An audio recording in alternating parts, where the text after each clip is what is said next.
पप्पू की जिंदगी ठीक नहीं चल रही थी। उसके चेहरे पर भयानक स्किन प्रॉब्लम्स थीं। पिंपल्स और डार्क स्पॉट्स से भरा हुआ चेहरा जिससे वो थोड़ा डरावना लगने लगा था। इसी वजह से उसके कोई दोस्त नहीं थे। आसपास के लोग या तो उससे डरते थे या उसका मजाक उड़ाते थे। धीरे धीरे पप्पू बहुत अकेला हो गया था, जैसे कोई ऐसा भूत जिसे कोई देख नहीं सकता।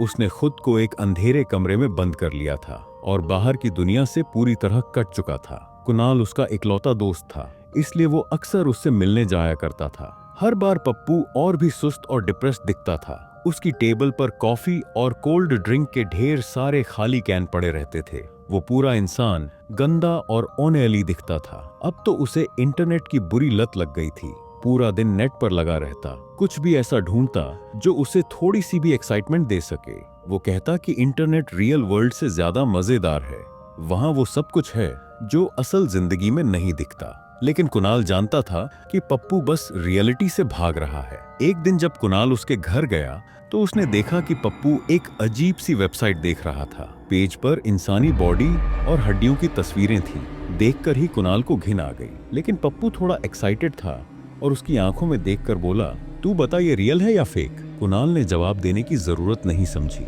उसने बस इतना कहा, ये मत देखा कर यार। लेकिन पप्पू ने उसकी बात बिल्कुल नहीं मानी। वो बार बार उस साइट को पढ़ता रहा। अचानक उस पेज पर एक लिंक पॉपअप हुआ।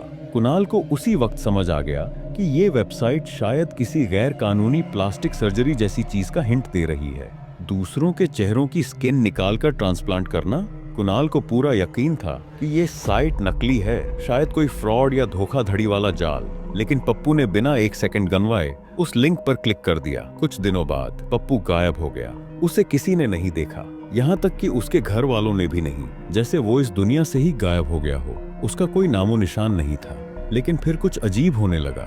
हर बार जब कुणाल अपने घर की खिड़की से बाहर देखता, उसे दूर एक आदमी खड़ा दिखता, चुपचाप बस उसी के घर की तरफ देखता हुआ। वो आदमी बहुत हैंडसम है, काले रंग का लंबा कोट पहने हुए।